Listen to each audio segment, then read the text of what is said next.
Good evening. Welcome to the January 2025 meeting of the Washington Township Historical Society. We're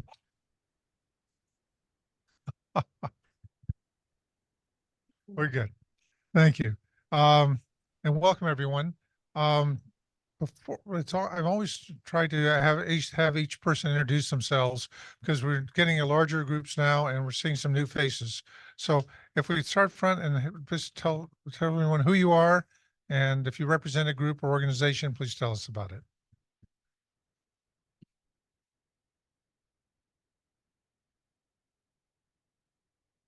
Okay, Elena, do you want?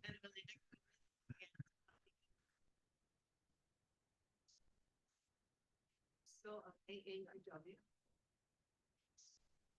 Yeah.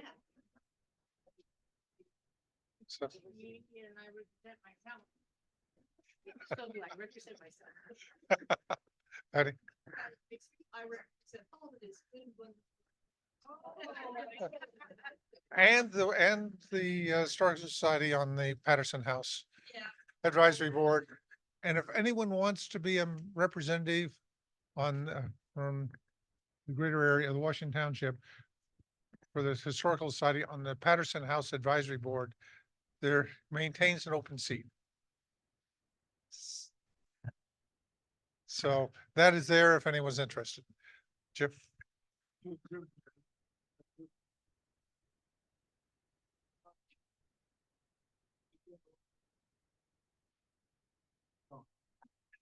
In the county? Yeah. All right, thank you, sir. Thank you. Thank you.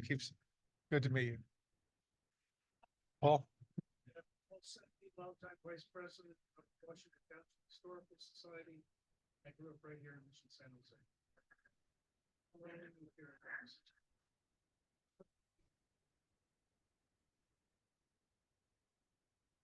Great, thank you. Thank you.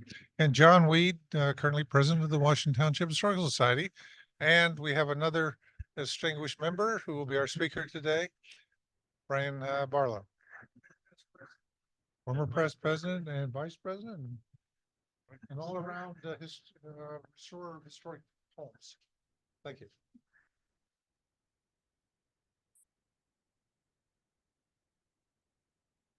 Push it up. Okay. You cannot tell Is it me. good? All right. Maybe it may go on to people. We may be able to hear you if they're watching on Zoom. Okay. As stated, I'm Brian Barlow. I used to be a previous president of the Washington Township Historical, as well as the vice president going back a few years. I'm also the owner of the William Yates Horner House, and we purchased the house in October of 1988. And we've made a lot of improvements to the house. We probably put just over $1 million into it. You have to speak up because of the air conditioning that's on. Hold it closer to your mouth. Okay, he said you could, is there a speaker in here on this? I don't think there's a speaker in here. No, there's no speaker in here, so I'll have to just talk a little bit louder. Yeah. I really appreciate the opportunity of talking about the Horner House and the Horner family. And I'll go to the next slide.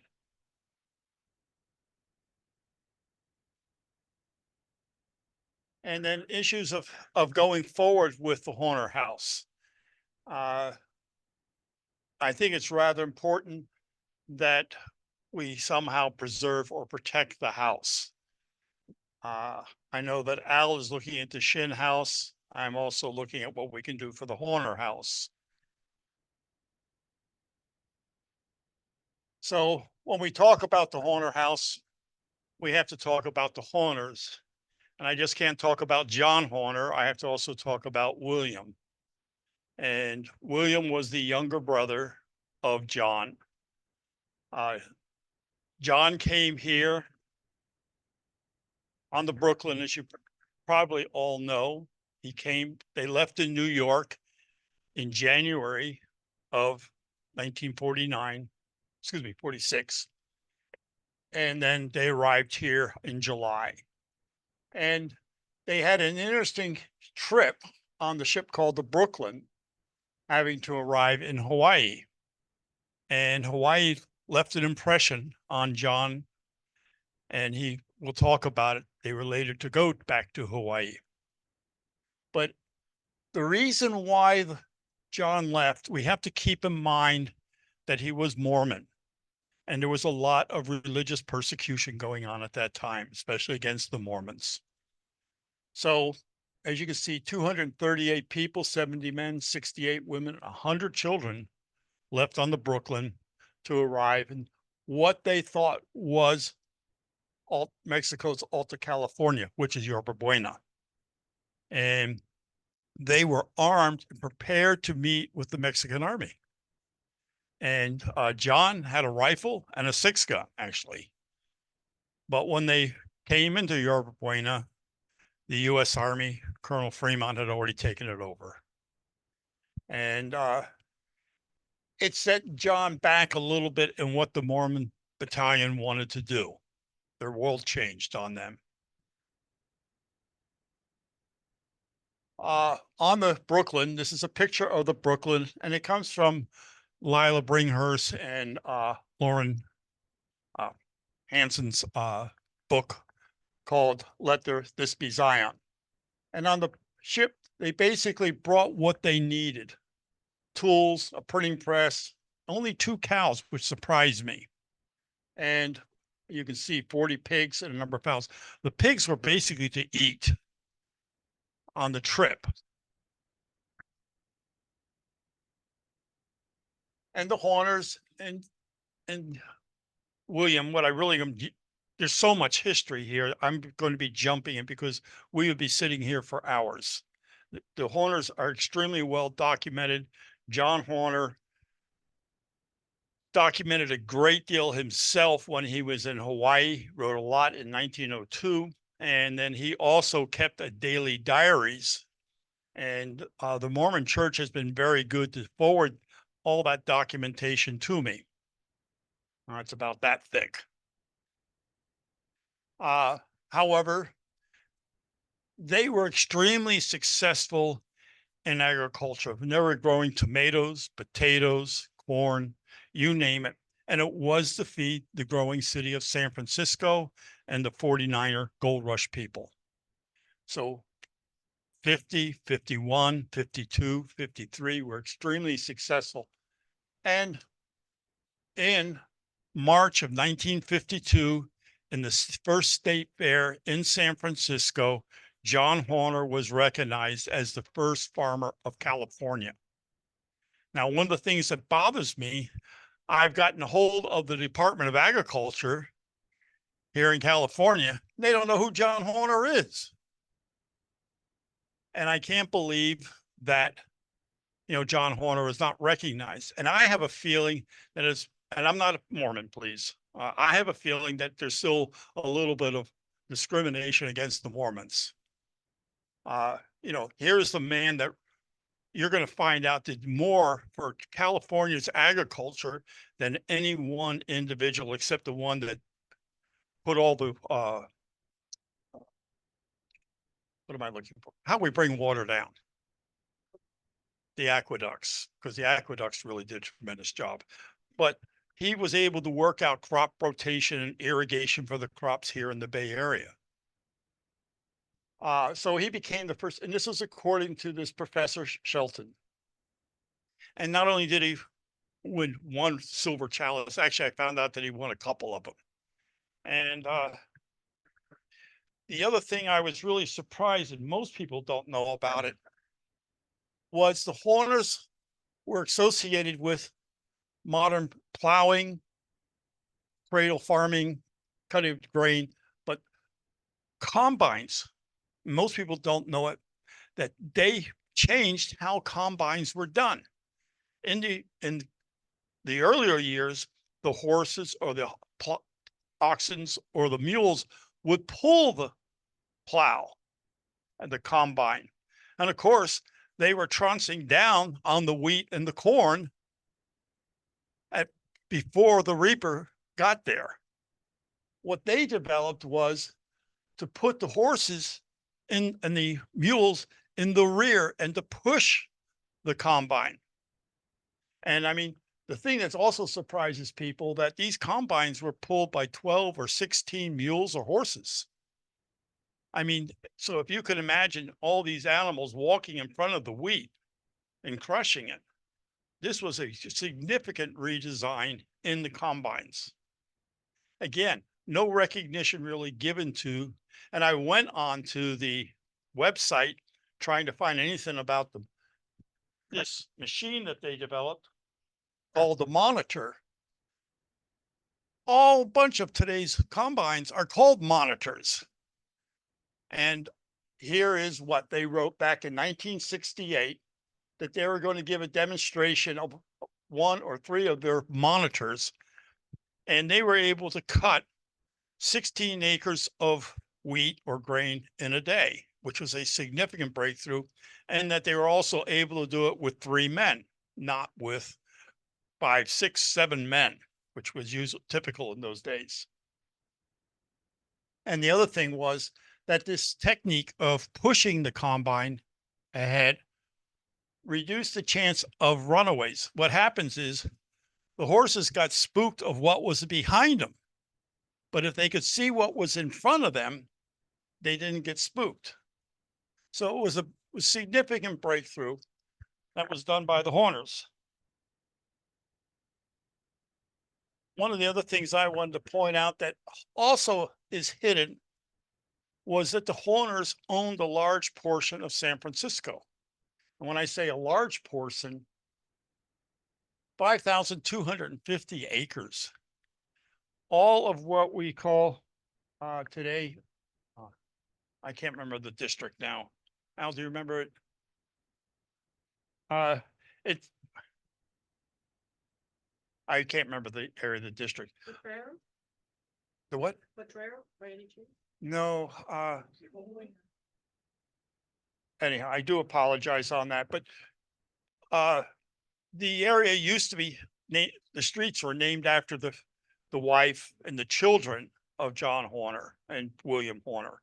And they changed all the names. Now there's streets A, B, C, that type of thing, 1, 2, 3.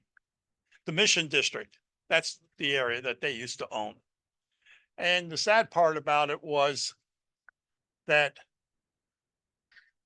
they went bankrupt. Basically in 1854, they started to go bankrupt. And part of the reason why they went bankrupt, the market had a major turn down. But there was also something else that was not mentioned a lot, but John Horner does mention in some of his correspondence, was they gave squatters' rights. Now, squatters' rights, the state said that they wanted people coming into California and they encouraged squatters. And what is sad about it is, let's say that John Horner owned $40 to $50 on the acre to the bank. The squatters by California law only had to pay $1, $4, and that was about it per acre.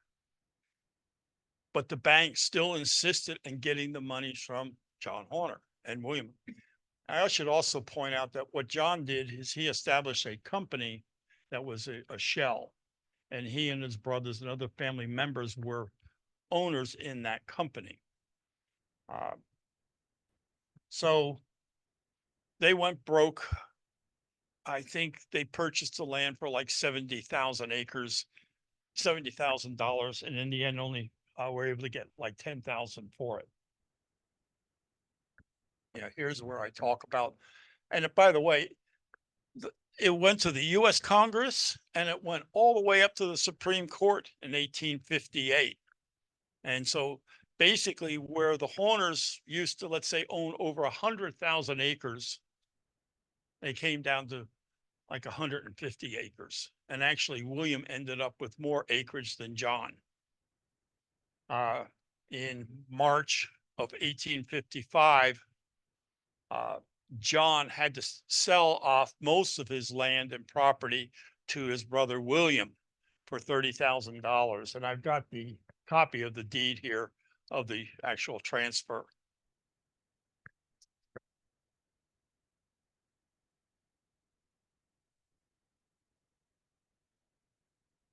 So I just thought I'd show you a picture.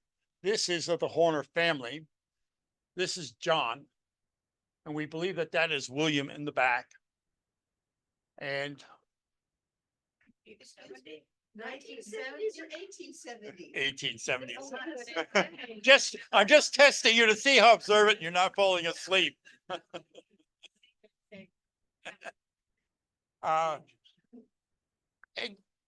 the family did fairly well, even though that they had went through bankruptcy. The other thing that really surprised me was the amount of lawsuits that they had to fight. And it was just one lawsuit after another lawsuit. And in their diary, they talk about having to go to Santa Clara and then having to fight because initially this area was part of Santa Clara and then eventually became part of Alameda. Al, do you remember the date when they 58? And going through his diary, he talks a lot about having to ride out in the morning to court and $1,000 here and $1,000 there that he had to pay or he had to receive.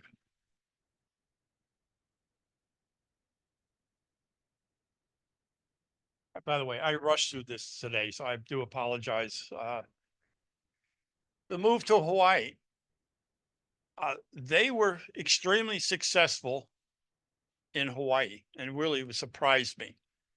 They moved and Klaus, Spreckles was a big sugar plantation owner. Eventually they were able to buy their own houses, both John and William. And they became part of the Queen's House of Nobles for 6 years. And then when it became a U.S. protectorate, they were designated, both of them, as senators. So, I mean, I don't think you can imagine. Here they were so successful in California. They take up root. They take like 20 members of their family to Hawaii, and then they become very successful in Hawaii. Their work ethics had to be impeccable. And then John finally died in 1907. And William died actually before John. I forgot the date that William passed away. So let me talk about the house. I believe that the Horner house is the oldest house that has been continuously occupied by a family. Now, I made an application for the National Historical Society back in 2008. And there's the people in Sacramento were telling me that the date was very important because certainly there's older facilities, but there's not an older house that people have continuously lived in California. And now I don't know if that's true or not, but that was relayed to me. And in the documents, they put it in writing that they really wanted to know the date of the house.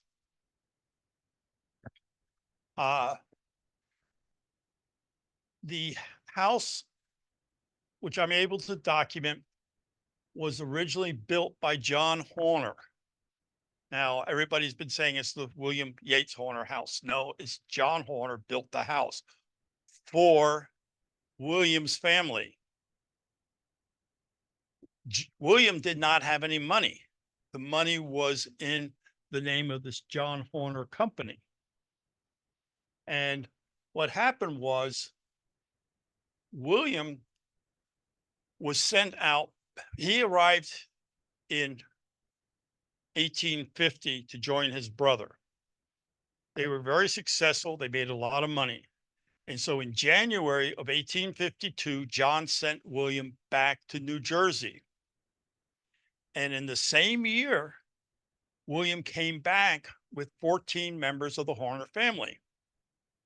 But these were Presbyterians, and John is Mormon. So this house was set up for the Presbyterians, and John's house, which was down the road about a mile and a half, 2 miles, was for the Mormon side of the family. So about 14 people initially lived in here. Now the census does not show that, which surprised me. The census shows like 6 people living.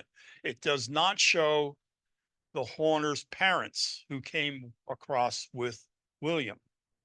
And I cannot find where the Horner's parents stayed. We know that where they're buried, but I have to believe that they stayed in this house. And the other thing I'll point out, there are other houses that have basically the same time frame, like the Rick's house, but they were not constructed of, they were kit houses that were shipped to the Bay Area. This may be, as I said, the first house that was built of local redwood material. Now we've got reports of them going up to the Oakland forest and cutting down redwood trees. And if you look at the house and the floors are all redwood, everything is redwood, and it's all clear redwood. There's not a knot in it. And all square nails.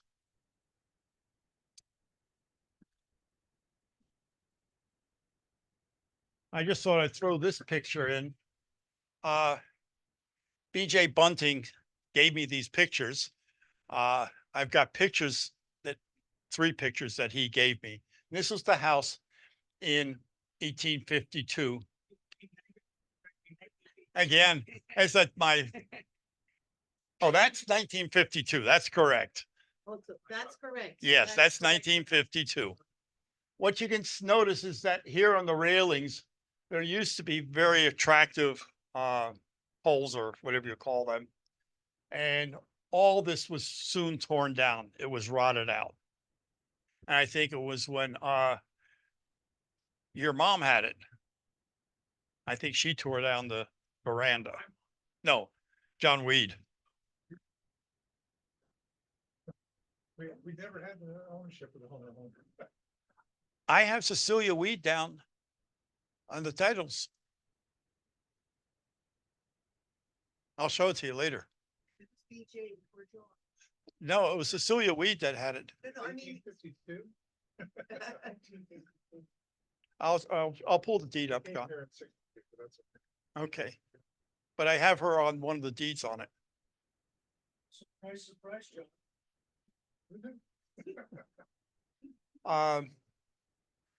So we restored the old veranda around the house. This door window was boarded over. We restored that back. And it used to be wood shakes, and we restored all of that back on the house. Not wood shakes anymore. There were 3 houses that we know of that were built by a gentleman named Farley, I believe. James Farley, I believe. We believe that the Horner house was the first one he built. We know that the McClure house was built later in 1855, and it was torn down in 1913, and that's been documented. But we only in some of his writings that he said he built the first wood frame house in the Mission District, and we believe it was the Horner house. So, and one of the other houses he built was the Overracker. But we will notice that our house has a 3rd story and the Overracker really does not. And the roof is not as steep. Ours is a 45-degree angle roof. So they made it a little bit higher.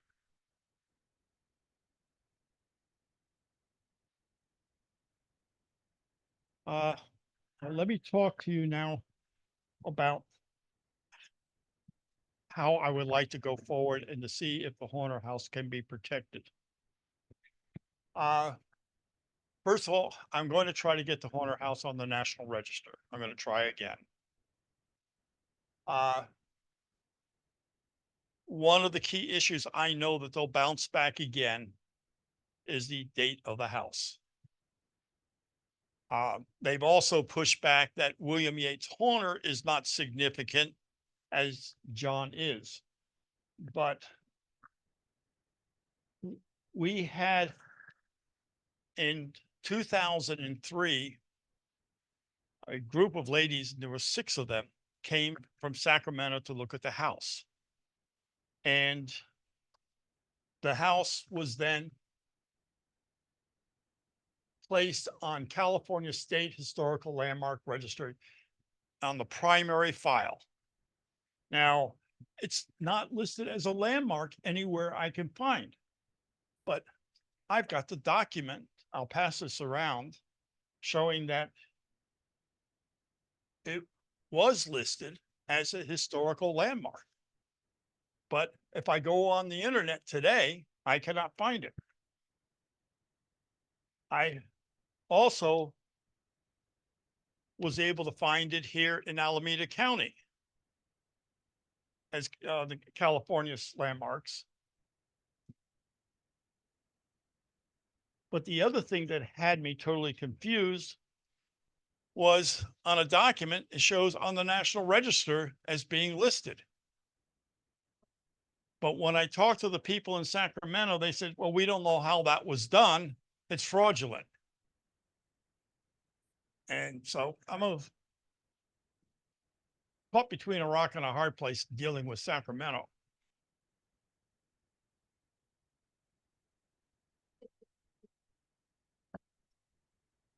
And by the way, there's the deed that John Horner signed over the property over to William.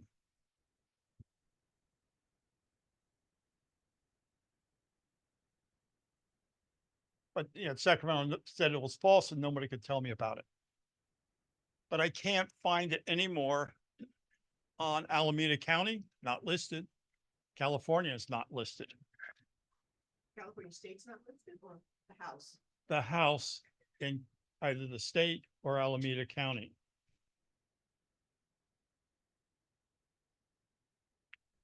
So why I consider the Horner House built in 1852, the latest 1853.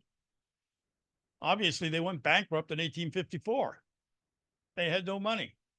Building a house like this was very expensive and time consuming. William brought, as I said, 14 members of his family, Irvington, in late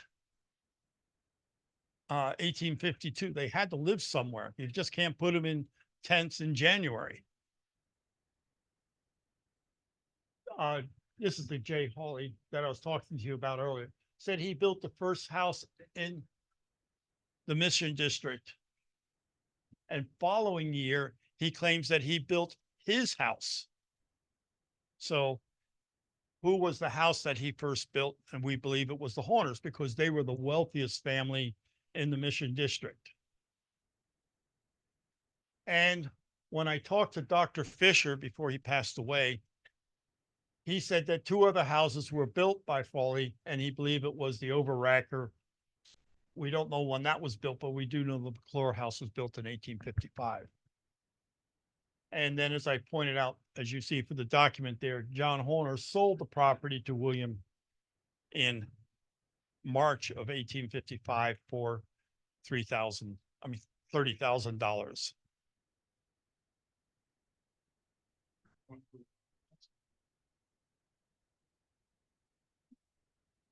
It actually details the spread. You can look at that when you see it. I can't tell you. Yeah, Paul. Wondering when the McClure House was built and where it was located. I have details of where it was located, but I think it was a Mission San Jose. There's pictures of it. All these houses, by the way, were Greek Revival. And that was very popular in this time of history. The document I have on Greek Revivals say that Greek Revivals were really built between 1820 and 1860. Then they went to a different style of home that was considered popular. And the other thing is, this gentleman here was the only real carpenter that was known. He was an Englishman, and his trade was carpentry here in the Mission District. Water district has the old Nichols property over by the water treatment plant downtown. That was supposed to have been built around the same time period. And the city has very detailed documents on that structure. You know anything about that? Elvis and Mormon also. No, do not. Most of the people that came to the Mission District were Mormon. I do know that. Hawley was also Mormon. Yes, ma'am. Only that married Patterson. Oh, was she his daughter? I think it's the same family. Oh, family. That's an unusual name. Yes, it is. It's That name stands out a lot. Thank you. Oh, thank you. He was from the Oakland area too. That Holly. No, Hawley came with the Brooklyn. And, oh, that daughter, okay. But his family? I don't know. I would have, you're asking Paul. She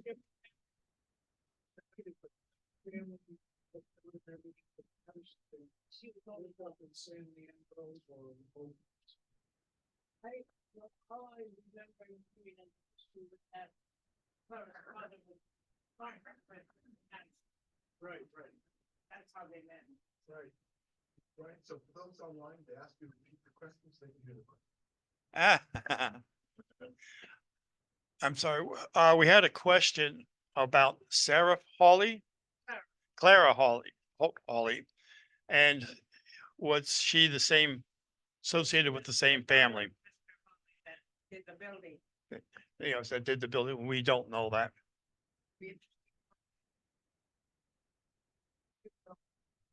And Paul, you asked about the Nichols house Yes.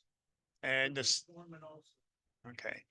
I would be interested in looking into that. I've started files on the houses and I don't know if we have any file here at the museum on the Hawley. The city of Fremont has a very detailed folder with, these historical architectural review firms that have done the whole history of it. I was working on that with Lila before she passed away. Well, that's part of my closing thoughts. Really, we've lost some very valuable assets to our community. And I just wanted to pay a little respect to them because a lot of the documentation that I went through came from Phil Holmes, from Dr. Fisher in the Dr. Fisher Library here, from Lila. And I was with Lauren just before he passed away, and then I went to his house to get some other documents from him, his family. By the way, Lauren Hanson, he was one of my friend's fathers that I grew up with. He gave a presentation about 15 years ago to our organization at the Niles. Do we want to say that Clara was her daughter? Well, I don't know what the question was. Had a really good presentation. I don't know if it's preserved, but it covers in detail the part of your presentation on the harvesters that were invented here in Irvington, Mission, San Jose. Very wonderful presentation. Paul Seppi is talking, excuse me, Paul was talking about, was it the presentation done by Lauren Hanson? Yes. Yeah, because I have the book that he did, his book pamphlet on the combine harvesters that he wrote about. And he's the one that I went to his house. And Tim's showing us the book, the pamphlet that Lauren did.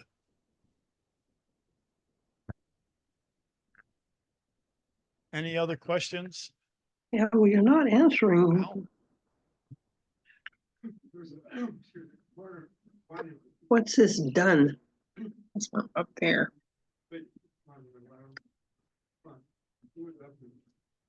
I apologize. I'm thinking of two cemeteries, the Presbyterian one here where the, okay, that, Bay Street. yeah, on Bay Street, that would be the parents of John and William that they are buried there.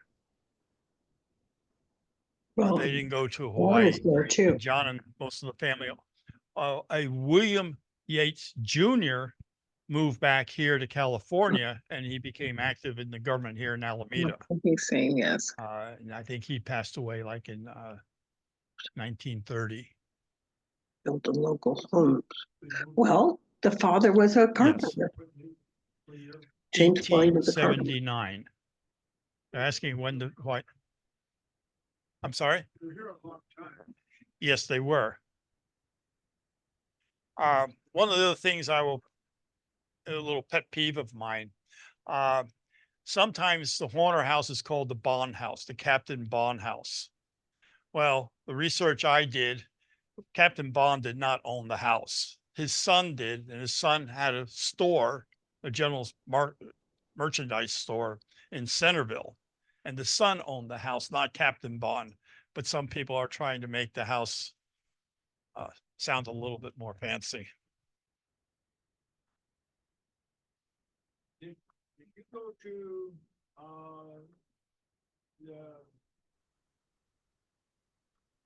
the National Register of Historic Places and talk to the guy who's the keeper of the keys? You really have a problem for, historical with these landmarks, questions and answers. because you've got a number and he might have a record of it. I know that in California, they started a record early and then in, I think around the 1980s or thereabouts, they found that they weren't doing them historically accurately. And so they canceled all the numbers and started over with new numbers. So there was a period of time where they had old houses that were listed on the register, and then all of a sudden they started the register again with new house numbers and all that kind of stuff. Al Menard's asking about how the National Register numbering was done. Actually, my submittal in 2008 was approved by California. It went to Washington, D.C., and the keeper of the trust did review it. And he came up with some stupid questions, which got me a little upset. And I said, I'm not going to bother doing it, responding to stupid questions. Your ego gets involved in this very much. And because you put so much time and effort, and I own the house, and, you know, like on this one here by the state, those ladies said that John Horner was not historically significant, and it's written there.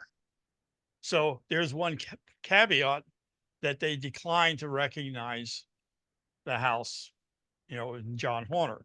And the other thing that had me upset was they said that the kitchen was added on later. Well, it wasn't added on later. You know, you could tell by the chimney and there's a basement to the house. Well, they didn't go into the basement and they didn't see that the, you know, 2x6s, the 2x8s were true and continuous. But, you know, they just quickly did their guess. Just to comment on, other people determining the importance of a prior, owner. There's a lot of, not able to say the L word, misinformation about people on numerous historical buildings. So, you know, if you really want to follow up and you have the information, you go back there with both guns blazing and say, no, this is the actual information. I challenge the, what was presented. I did that with the state of California and they approved it. Okay. But, and that's the reason why I'm saying, why am I not listed in California's historical? Because they sent it to Washington, D.C. And then the keeper, as you pointed out, had a number of questions for me. Yes, Paul. So I have two questions. One is, who's the home that has the historical plaque in Irvington over back behind where the firehouse is? Very end of that block, Old Ranch property. Is that the McClure property? I don't know. I don't. Been very well taken care of. Okay, second question. is asking a piece of property behind the firehouse, Irvington Firehouse. Chapel, it's at the very end of the street. Wasn't that owned by one of our former members? That was the guy who owned it, when he became a governor of Nevada. Oh, no, that was owned by Pendelary. Yeah, yeah. We're talking about the Pendelary property. Firehouse. No. The guy who came in over in Nevada was, owned a house up off of Mission Boulevard. Okay, second question, Brian, I've been in your home 2 or 3 times when you've had it open to the public at Christmas and everything. I think it's one of the most beautifully well taken care of homes historically in the whole area. Can you describe what you and your wife have done for improvements in the interior? And do you have photographs that you can share? I don't have the photographs with me. They're on my computer, but I'm being asked to talk about what improvements we've made to the house. So beautiful. We are fortunate that when we came back from, we lived in Egypt for 3 years. And our family still lived in the house. But my wife and I and our youngest son went to Egypt and then on to Italy. But we were able to have enough money to put the wraparound veranda on the property to restore that.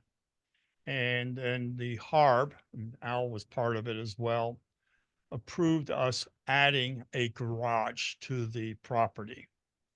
And, but we had to make it of the same material and matching molding, matching, shiplap boards.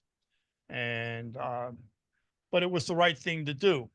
Now, when we talk to the city, they say they would never have done it that way, that you would have to make it look differently. But we're happy that it's matches. We were, you know, as you were saying, it all depends on who's looking at it and the politics of it. So, and then the other thing we did is that all the utilities, the gas meters and the electrical were pasted on the side of the house. We moved everything underground and then we put it about 20 feet away in a, not enclosed shelter, but a shelter that you can't see that the electrical meters and gas meters there. As the inside of the house, we actually have gone through every room. And the first thing you have to worry about is electrical. The electrical was old, first of all, knob and tube, and it's not very safe. And the wirings were eaten by rats and the exposed wire. And so we had to do, and what we did is we went to the expense of putting all the wiring in metal conduit. So that if there was a fire, at least it would be, or an arc or something, it would be contained in the metal conduit. And of course, that's a lot more expensive. And then we redid all the plumbing. We've had a lot of problems with the plumbing because when the old days, they used the clay sewage pipes that were about this long. And over a period of time, they collapse. And so we've had to replace almost all the sewage. And then I brought in new water lines from the street because all the water were galvanized and we didn't have good water pressure. And I was very happy about it. We criticized the water board and all that, but I dug the trench from the street all the way to the house, and the people from the water district came on out and said, not deep enough. And lo and behold, within 15 minutes, they had 5 guys digging it for me, and they dug it to the proper depth. And then they found out I was also going to put the gas lines there. And they went down even further, and then they put sand on the separation between the water lines and the gas line, which I was very happy. And they didn't charge me for it. Today, I'm certain they would have charged me. I think that, there was a certain amount of respect that I got from the city and from certainly from the Harb. But the city, they really went out of their way to approve things for us. And then one of the things that we did is that we went to the Ohlone uh, college, junior college, and we asked that they do the drawings to present to the city on the improvements, the garage, the veranda, and stuff like that. And we were just asked to give a grant to this college. And we gave a couple of $1,000, but I mean, if I had gone to a architect design, I would be paying $10,000-$20,000 for those same drawings. So I was appreciative of Ohlone College doing the work for me. And there was changes. The city wanted this change and that. One of the things that they wanted changed was on the back of the house. They wanted a railing, which was never on the property.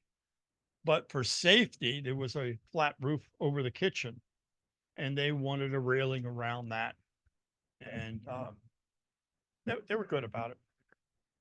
Let me go to Al and then I'll go to. Did you ever try to invoke the state historic preservation, state historic building code on the house?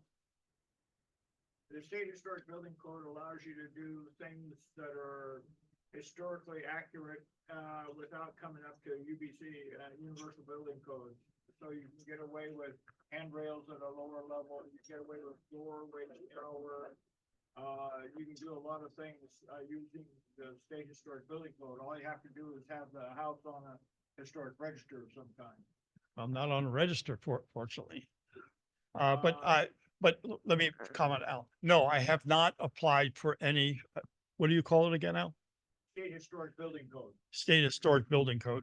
However, under the stairs, we had once was a pantry, then it became a laundry room. And then we asked to be converted to a bathroom, a full bathroom, a shower.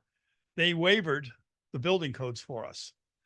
You hit your head when you go in because it's the stairs there. So the city's been good to us in that aspect.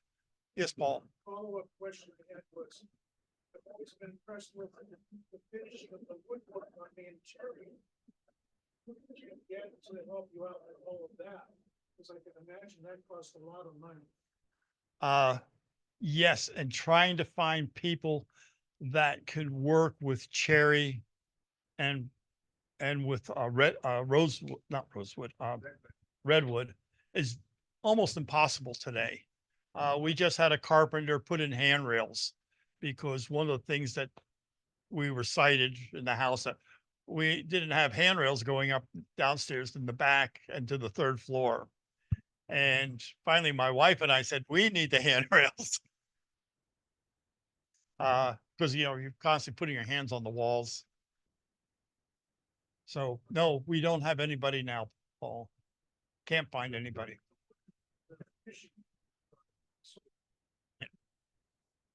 But a lot of that stuff, let's say the staircase going up, that is done as a kit. And many houses have the same type of banister and railings and sconces as we have. We've noticed that. Okay, guess that's it. I appreciate the question. Yes. So you can have open house.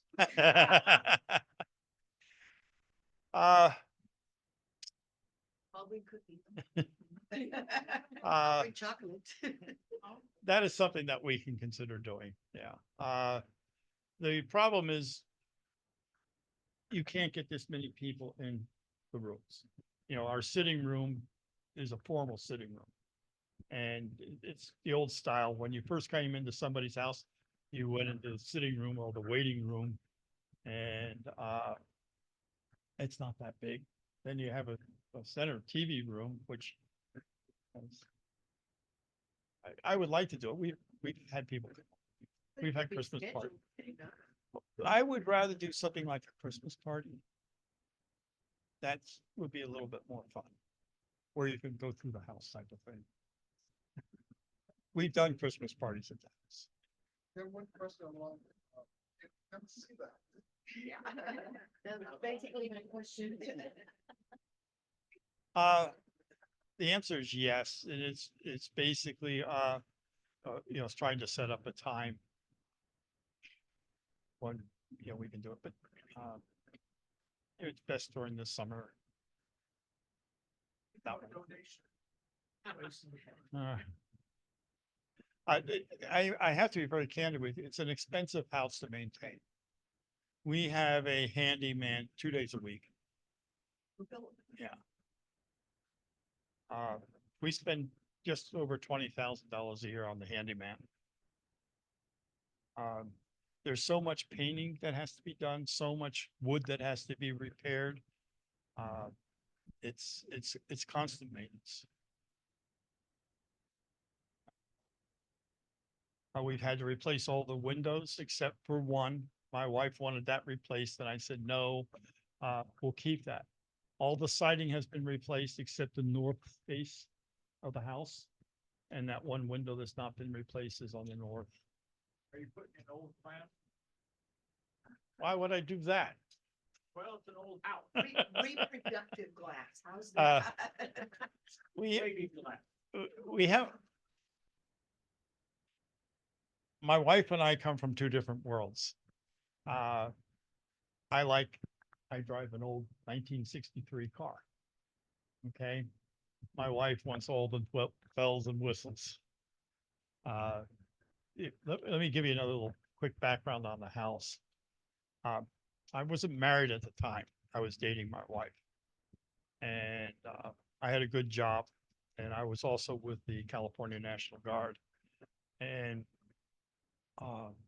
we looked around for houses, and we saw a lot of contemporary houses, but we saw the Horner house, and we knew it was a fixer-upper. There was a guy named Bill Adcook. I don't know if any of you remember him. He was a real estate agent in the area. I phoned Bill up and said we were interested in buying it, and he said, there's already 10 offers on the property. I'll take you as the backup. And a week later, he phones me up. He says, were you serious on the house? And I said, yes. My girlfriend at the time is saying, no. Excuse me.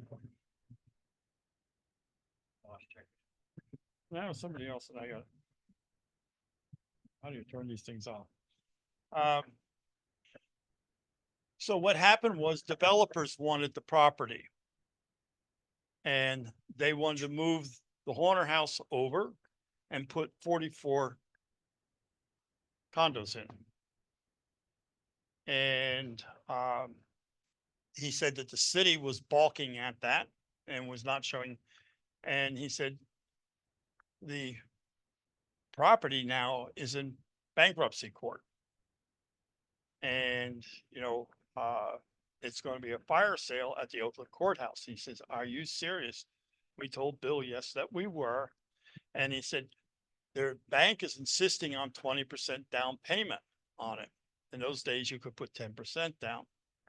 And I told Bill that I still had my house in Washington, D.C., because I had been working at the Pentagon. And he said, give me some details on it. So he checked on it. So I'm on travel overseas. Bill takes my wife, to the Oakland courthouse on the steps, and they auctioned the house. Well, Bill was the only one that showed up with my wife. They were asking this price, and Bill said, we're offering this. So we got the minimum that the bank would allow for the sale of the property. And You're making up for well, I'll be very, I'm not promoting religion, but I'm religious. Okay. There's a cross on top of my house. And I'm sorry. My good Lord, interrupt that. And it's been an amazing thing for my family. It's kept us all together. We're all different, but we're all in the same thing. We sold some of the property that was on the railroad track side. That's behind it. We sold about a half an acre. And that's made sure that we're comfortable for the rest of our lives. And then we put the house up for sale. And back in 2020. And we got numerous offers, nothing serious. You know, somebody, wants a fire sale, that type of thing. And good Lord doesn't want us to get out of the house.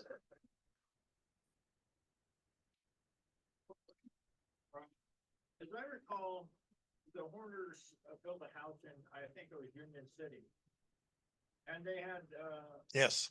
a Mormon, church on one floor and a Presbyterian church on another floor.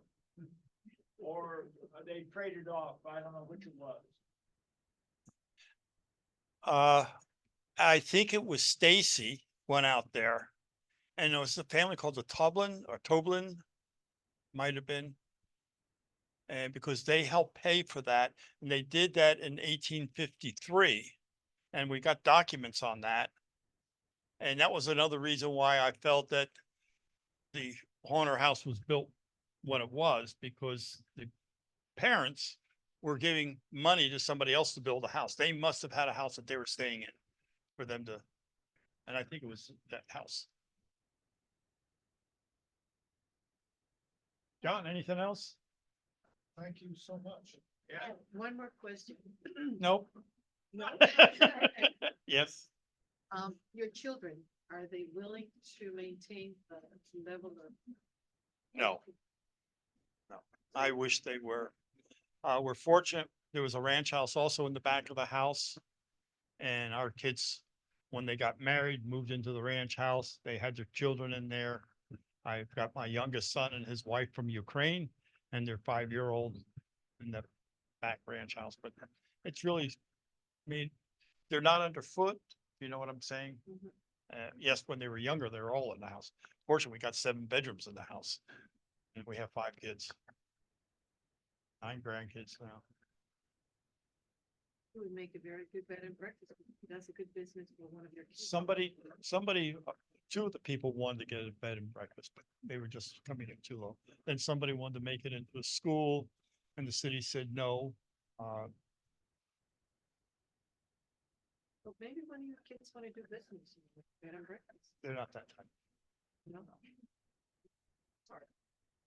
Oh, I know. It takes a certain mentality. Here, John. Thank you, Brian. Thank you, Brian. Wonderful presentation. Well, thank you. We meet every 2 months. At next month's meeting will be a momentous meeting because we're going to have a vote on whether to merge with the Museum of Local History or maintain it at the Washington Township Historical Society as an independent society. That'll be in the newsletter, and you'll have an opportunity to have a ballot in the newsletter. We had that same issue about 4 months ago, and at that time we had a tie vote on what to do.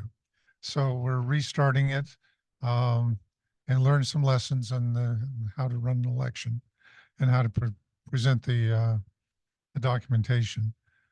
So I encourage everyone to read carefully on the various arguments and issues for the upcoming meeting.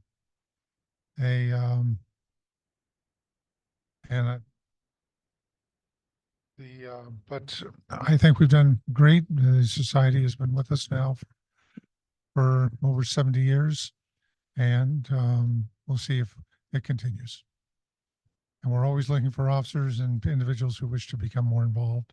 And we do have a seat, a representation on the Patterson House Advisory Board.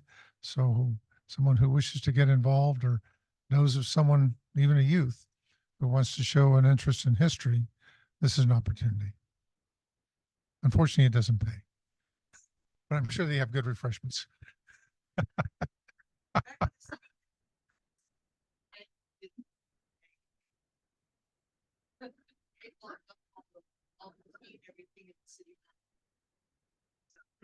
9-year-old come and get a drink from the drinking fountain. Yeah. Oh, boy, you should be meeting at the home. All right. Well, okay, well, thank you. Thank you very much. And I hope our next, see where our next meeting in March, the fourth Monday in March. Thank you very much. Yeah, very interesting.